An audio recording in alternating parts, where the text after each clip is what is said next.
So, just by a show of hands, did anyone here serve in World War II?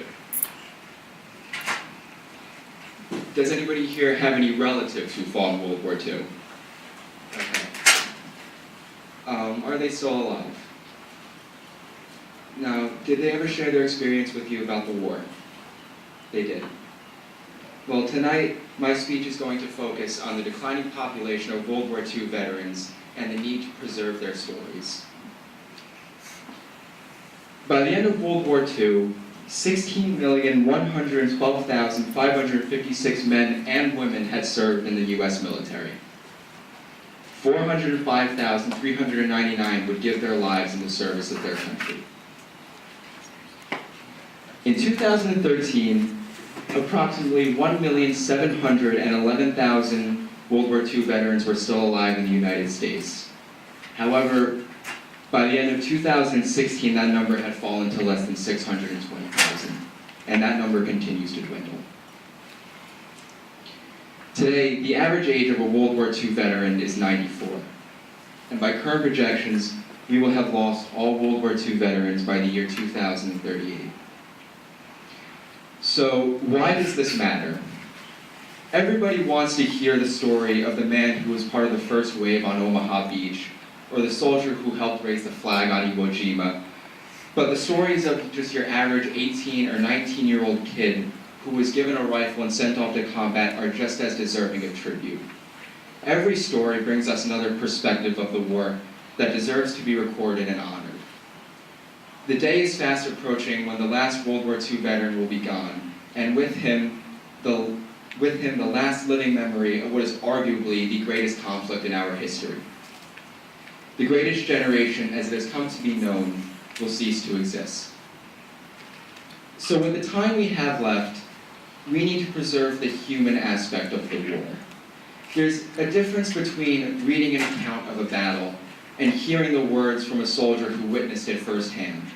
We already have all the statistics. We already know how many men were lost at Pearl Harbor or how many men stormed the beaches of Normandy. But what we do not have enough of are the countless personal stories of the men who were there. Every war gave us a different reason to fight. Whether it was the Revolutionary War soldier who was fighting for their independence, or the Civil War soldier who was fighting to preserve the Union, they all had a reason to take action. They all had something that inspired them. What inspired the generation of World War II? What inspired 16 million men to go to the battlefields of Europe and Japan, knowing in the back of their mind that there was a very good chance they weren't going to come home? We were in a store and a guy in that store told us to put our uniforms on. What the hell are you talking about? He says, the USA is in a war with Japan. We couldn't believe it. Well, our country was attacked. It's different. It wasn't like Korea or Vietnam. We was attacked.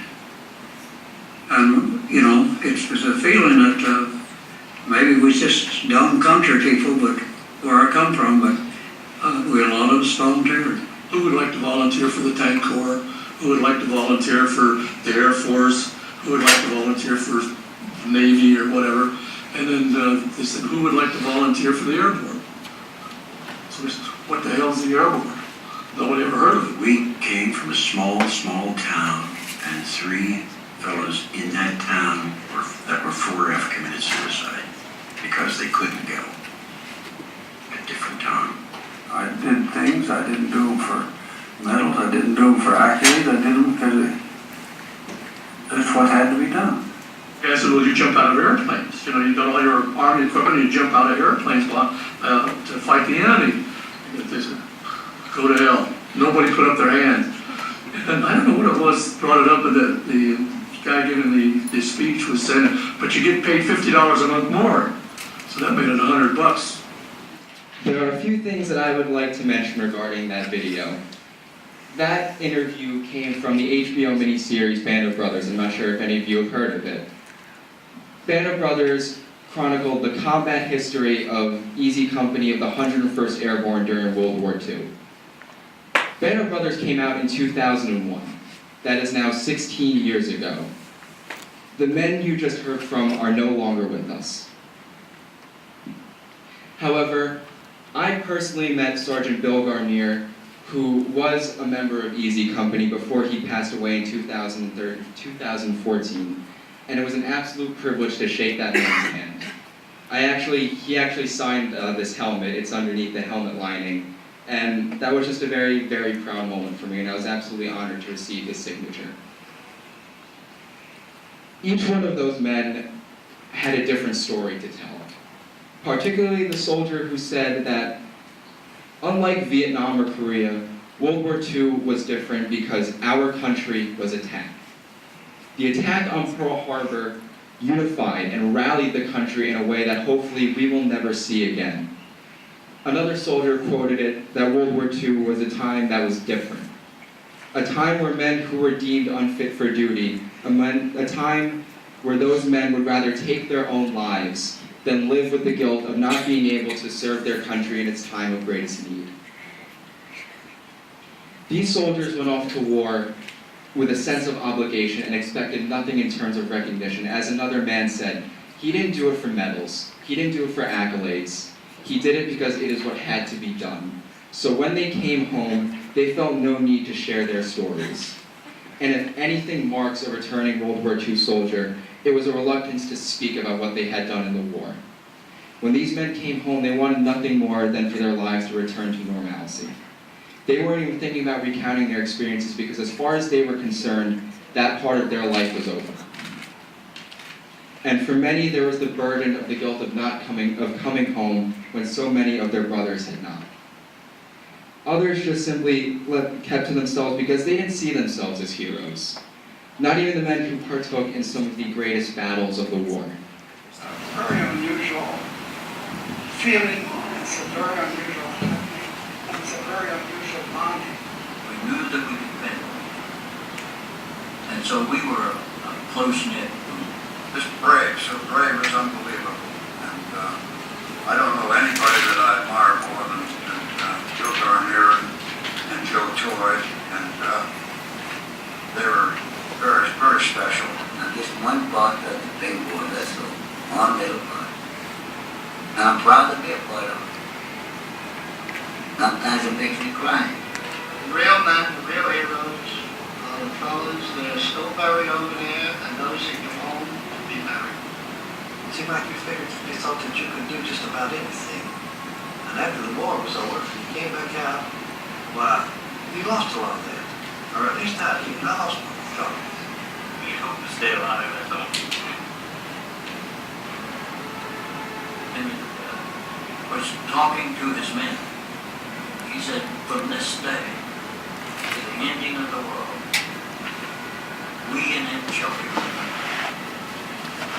we lucky few, we band of brothers. For he who today sheds his blood with me shall be my brother. Do you remember the letter that Mike or Annie wrote? Do you remember how I ended? I cherish the memories of a question my grandson asked me the other day. When he said, Grandpa, were you ever in a war? I said no.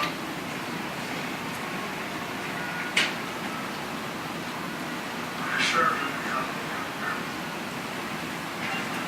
I will never get tired of hearing those men speak.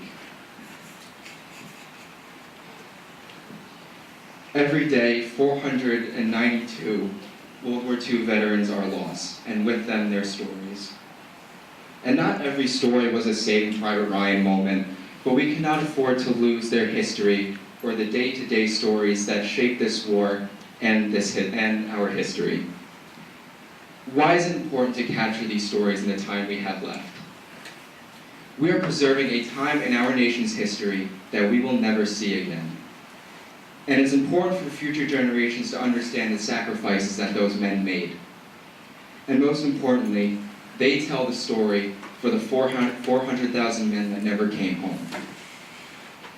Now, before I end this, I would like to read to you from the World War II monument down in Washington, D.C., the words of Admiral Chester A. Nimitz.